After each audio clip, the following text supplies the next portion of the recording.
Hey everybody, it's Chugacon, alright, welcome back to more Pikmin 2. In the last episode, we got started on the Dream Den, and I sped through some of the first floors because they weren't really that imperative. There I go, using the big words again for living in the South. Well, I didn't really have much to say about them, but here in this episode, we're going to be continuing through the Dream Den, and I think I'm probably going to be talking through most of the remaining floors just because they're a bit more complicated. Anyway, though, starting out here, I have all my yellows, as you can plainly see. I'm going to be going forth with those because we have a lot of enemies in here that are kind of off of the ground, and I also have Shusho having the purples because, well, they're good for studying armored cannon larva. Let's see, should I take this out first? A couple of reds in there. Ah, well. We'll work with it. Okay, so here, let's take out these guys because they're a much bigger threat than the jellyfloods. Because the jellyfloods take like 20 minutes to kill anything.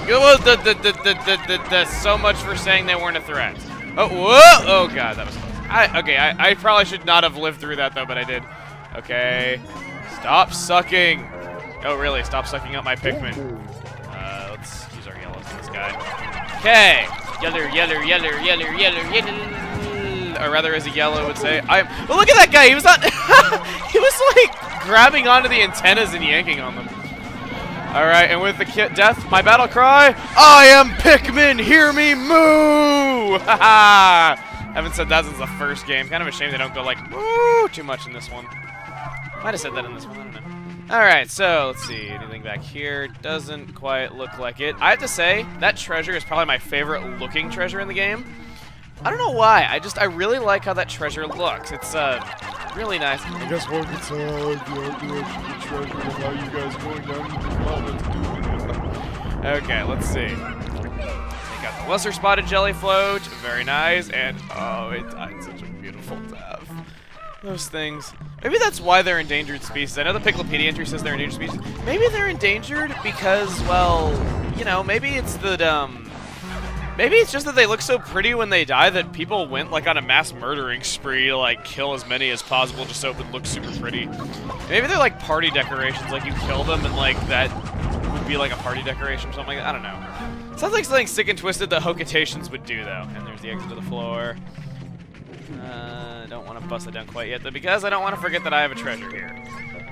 25? Really? Okay, fine. We'll get some purples on that, even though purples carry slower. Get everybody else, and let's just bust down the wall. We're busting out of here.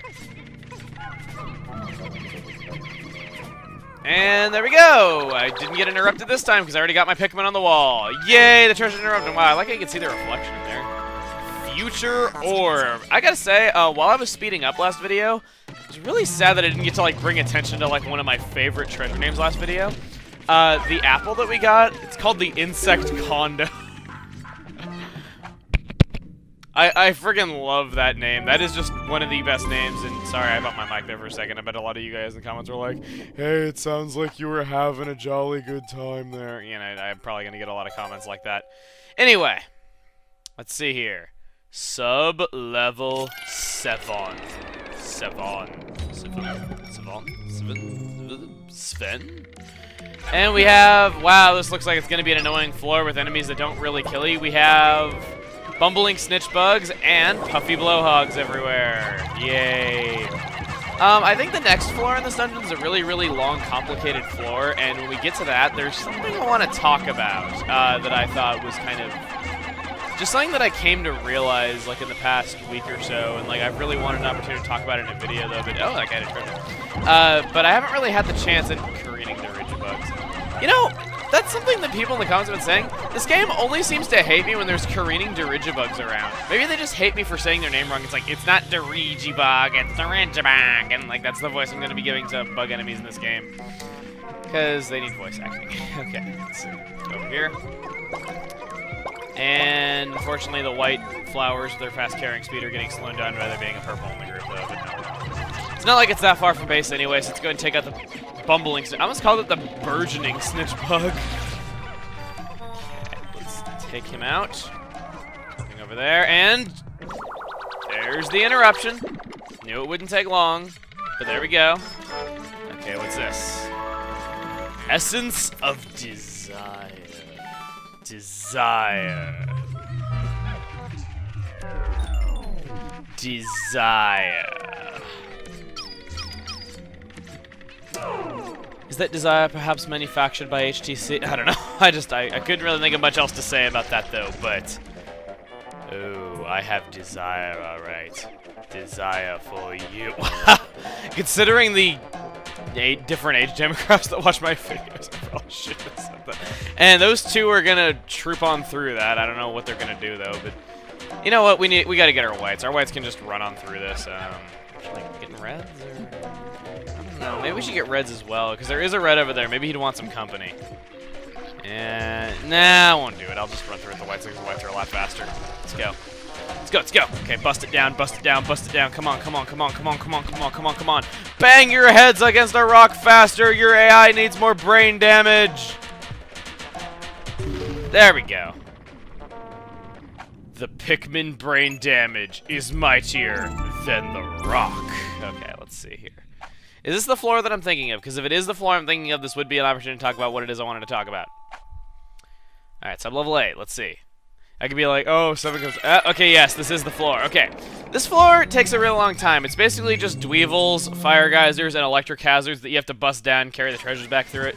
It's really, really annoying, and you gotta kill all the dweevils to, like, have any chance of getting back to base with your treasure without them picking it up, though. So, I guess here, while I'm doing this, I'll kind of just ignore talking about the game for a minute, though, because it's pretty repetitive. And I'll talk about what it is I want to talk about. This LP is, to me, very different from all my other LPs. And it's actually something that I thought was kind of interesting, and I don't know if you guys might have had the same feeling. But I felt this LP was a lot different from my others, though, because... Now, what I'm going to say here might at first sound like I'm calling this game a bad game. It's not a bad game, okay? It's a fantastic game. For the time, the visuals, the gameplay, and just so many other things were just really masterful for its time.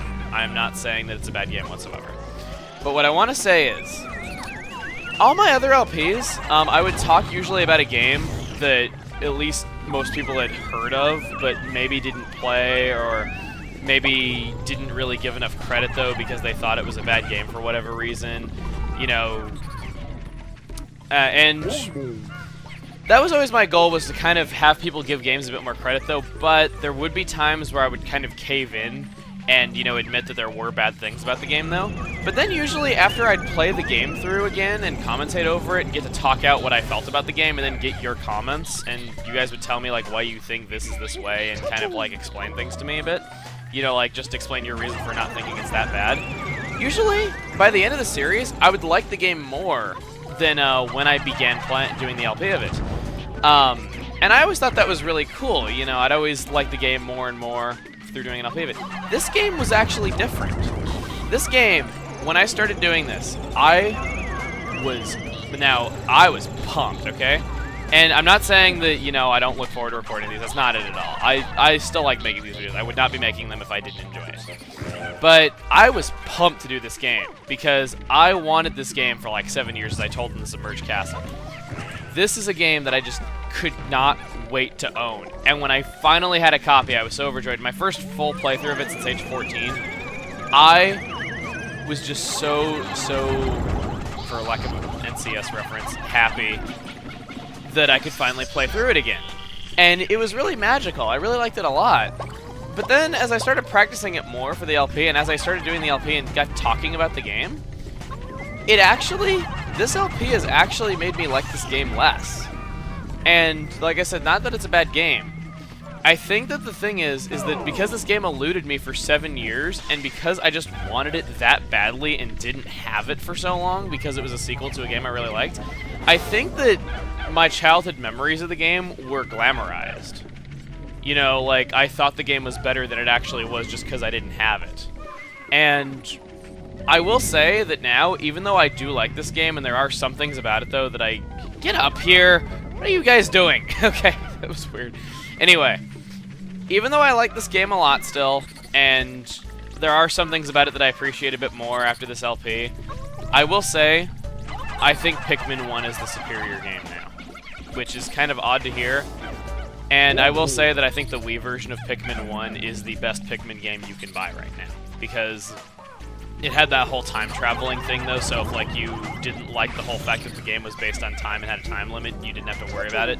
So I will say, I think that the Wii Pikmin 1 is the best Pikmin game out there right now, and Pikmin 2 would actually probably be my least favorite of the 3 releases that we got in America.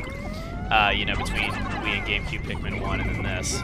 But yeah, it's kind of odd, but yeah, this is... Whoa! Okay, poison. Ugh. But yeah, this game, I actually like it less now. I think I just kind of... This was kind of like an eye-opener for me, just to show me that this game wasn't just all I thought it was through all those years of wanting it. I don't know. Do you guys ever have a time like that where, like, you love a game and then you play it again when you're older and you just don't like it as much?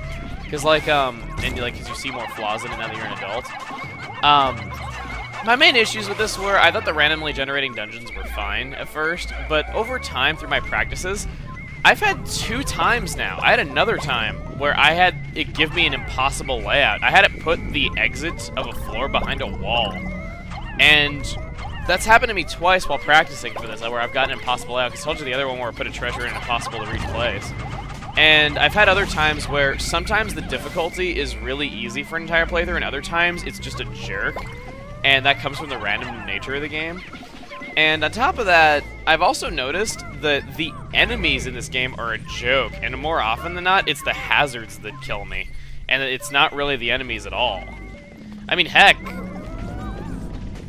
think about the bosses in this game too. Like in Pikmin 1, some of the bosses were actually quite challenging. In this game, the bosses were never what gave me trouble. I mean, the Water Wraith was kind of though, but the Water Wraith was kind of more of a hazard than it was a boss when it kind of got down to it. But yeah, I guess this kind of ends my discussion about this game, and I would like to know if you guys felt the same way. But I will say, this LP actually kind of opened my eyes to this game not being as good as I always thought it was when I was growing up, and it kind of just showed me that because I didn't have it as a kid, it just made me think it was a better game than it really was. So, not saying that I didn't enjoy doing this LP. I did, but yeah. Anyway, I probably talked about this for way too long, and you guys are probably getting really bored, and I really should talk more about the game, though, because I really don't want to just be a person that vlogs in their videos, though, because it's not my style at all. But anyway, over here, we have a doll that looks kind of like a Dharma, but it's not one. And dang, whites carry that fast. Jeez, look at that, they're just like, woo! I don't know why I felt the need to go high pitch. I guess because they're tiny. Let's see here.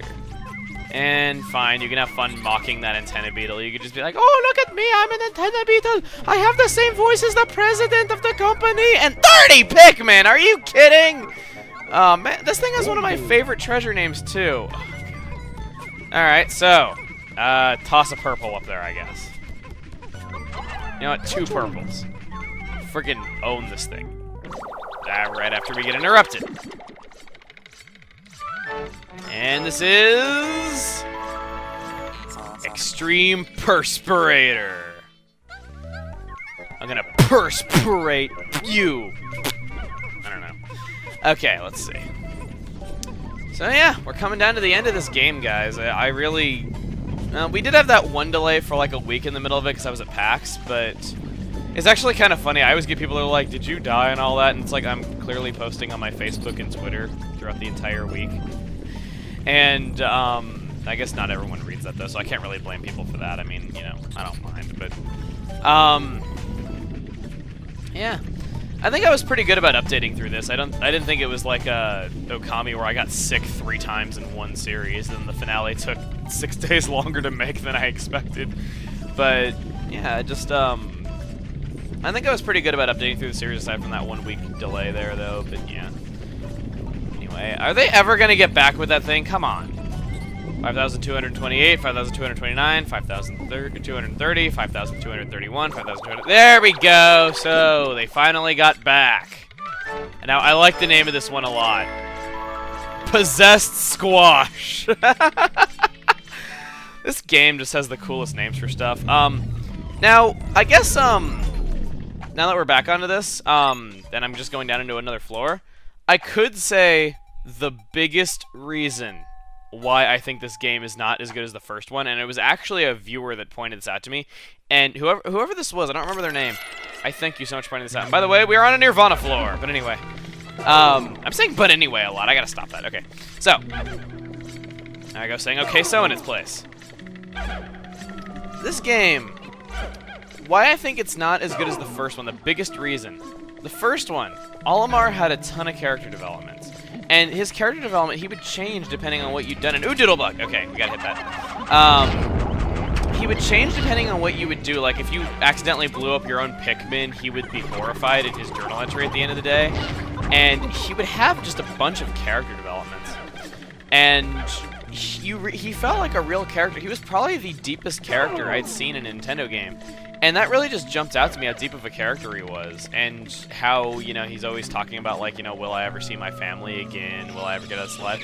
In this game, the end of the day is just, you know, you get mail from someone else. Olimar has, like, no character development in this, and there's really no sense of, you know, that anything is at stake, because, you know, you're just on a business trip to get money. That's it. It's kind of... I just felt the story, even though it's kind of odd playing a Nintendo game for story, I just felt like this game was really weak on story and just didn't have that same magical feeling of the first one, where it really felt like you were just struggling to survive and, like, Olimar was a real person. Didn't feel like that at all to me. But as this game is throwing more... Wow, that's a weird place for the purple potions up. It's like I'm sniffing the ground. Okay. And there I go again, to slide on down and sniff the ground. Don't know how they drink the thing through the helmet, but hey. So there we go, we got 2 Doodlebugs. I think we're about done here, and okay, can we get this? Can I get that? Alright. Anyway, though, we're 9 sub-levels into this 14-floor dungeon. We have the majority of the treasures now. So, I think we're going to be ending things off here. Next time on Pikmin 2, we are going to be going into sub-level 10, 11, 12, and 13. And after that is our final trial. See you guys then. Geronimo! I accidentally hit A and ruined my outro. Great.